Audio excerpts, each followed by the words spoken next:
Hi guys, welcome to today's video. My name is Brittany. I want to talk to you guys about 5 books that are on my TBR list for February. And yeah, that's pretty much it. This month I am making an intentional effort to read physical books, like actual books you can hold in your hand. Typically I am a chronic iPad reader. That's typically like the medium in which I like to read my content. However, I just need a break from technology sometimes. And I feel like the best thing that I can do is read books. And so, yeah, that's a disclaimer. So regardless, moving on. So that's that. The second thing is I am a slower reader, in my opinion. I'm not reading 15 books in a month. It's just not plausible. It's not possible for me personally. Maybe I will get there one day, but I don't think ever I'll be reading 15 books in a month, just because that's literally the equivalent of a book every 2 days. And it's not realistic. It's not realistic. Also, February is short. It's a short month. So we're gonna try to get through 5, and I feel as though this is even 5 books is asking for quite a lot. But let's get started. I've dilly-dallied enough. We're gonna go in order of the size of the book, like the actual physical cover size, like not the page number, like how small or big the books are.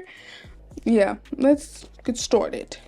The first book is The Secret Garden by Frances Hodgson Burnett. This is the book. I went to book shopping with my cousin recently and I wanted to get this book simply because I remember the movie. I don't know if you guys remember the movie, but I feel like circa 2008, The Secret Garden, maybe it could be incorrect. That day could be incorrect. Don't quote me. Don't quote me, but I watched that movie and I loved it. It was kind of very dreary and like sad, but then there was kind of like this quasi happy ending. If you're not familiar with this story, I believe it is considered a classic. It is about a girl whose parents pass away and she goes and moves in with her uncle, I think, a distant relative. And they live in this very strange manor house. Like, they have servants, they have maids, and she's kind of just like placed there.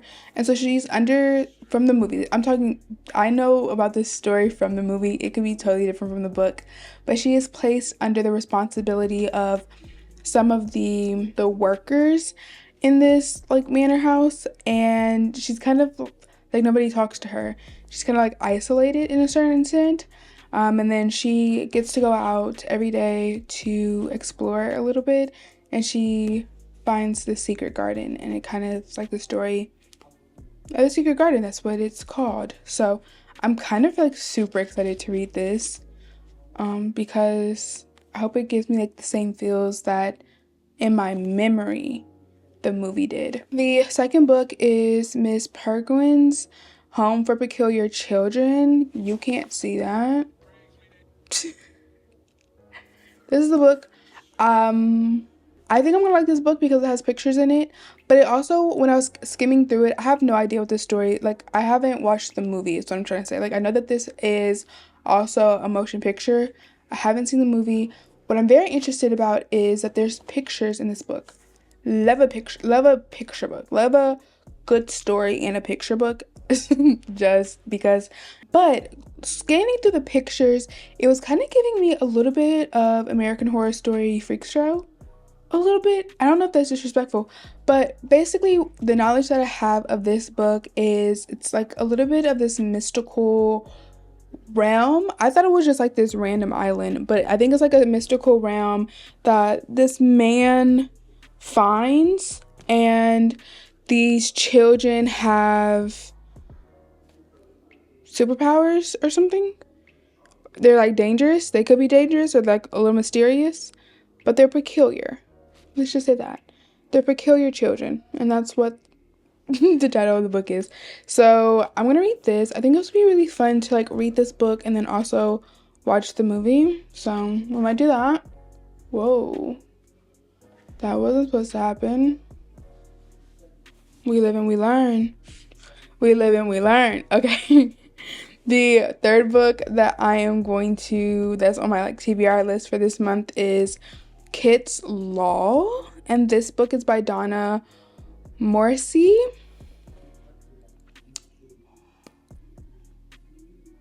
Yeah. So basically this is a story where this girl, she lives in her name is Kit. The girl's name is Kit. She lives in an island that is kind of isolated from the world. She lives with her mother and her grandmother, Lizzie.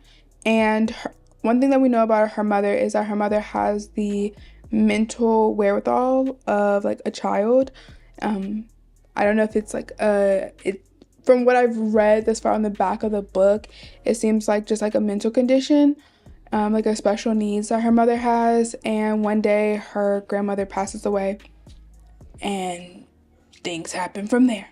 So it's hopefully a lot of stuff happens because it's pretty thick. So hopefully it's interesting. But I read the first page and I was just like, okay, I like how they're creating like world building. The fifth book that I'm going to be trying to read is Evil Eye by Itaf Ram. This book is about, from what I understand, it is about a woman going through life. I know that she's having problems and she has these fits of rages and sadnesses out of nowhere. I know it does talk about like the patriarchy. I believe it talks a little bit about white supremacy. I believe. I don't really know. This is just like blurbs that I saw on Google, and I kind of want to go into all these books blind, honestly. So this is the fourth book that I will be attempting to read, and then the fifth book that I will be trying to read. Hopefully, we can hope. We can hope. Is Assata. Assata Shakur. I'm reading this honestly because this has been on my bookshelf for quite some time.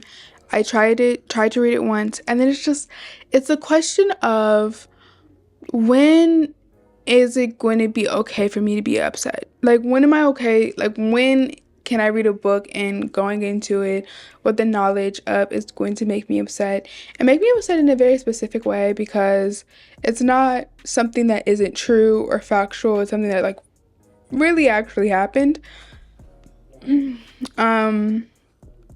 Yes. I don't know, but it is Black History Month, so we'll be reading Assata by Assata Shakur. To give you some background, she was a member of the Black Panther. She was also incarcerated for a crime that... Let's just read the back, because I feel like I need to really not step on toes, but I gotta step on toes lightly. On May 2nd, 1973, Black Panther Assata Shakur lay in the hospital close to death, handcuffed to her bed, with local, state, and federal police attempting to question her about the shootout on a New Jersey turnpike that had claimed the life of a white state trooper. Long a target of J.R. Hoover's campaign to defame, infiltrate, and criminalize Black nationalist organizations and their leaders, Shakur was incarcerated for 4 years prior to her conviction on measly evidence in 1977 as an accomplice to murder. This intensely personal and political autobiography believes the fearsome image of Joanne, long projected by the media and the state. The wit and candor of Assata Shakur recounts the experiences that led to her life of activism and portrays the strengths, weaknesses, and eventual demise of Black and white revolutionary groups at the hand of government officials. The result is a signal contribution to the literate about growing up Black in America that has already taken its place alongside the autobiography of Malcolm X and the works of Maya Angelou. 2 years after her conviction, Assata Shakur escaped from prison. She has given asylum in Cuba, where she now resides. So, Assata was, from my understanding, she was deemed as a terrorist, and she can't come back to America. Yes, and these are her words. Like, this is her book. These are her words. And so, yeah, we're gonna read this. And we're gonna read this. And that's all I have to say about that. That's all I have to say about that. So those are the 5 books that I'm going to read or attempt to read this month. Wish me the best of luck. Can make no promises. But that is the quick video for today. Thank you guys so much for watching. And guess what? I'll see you next time.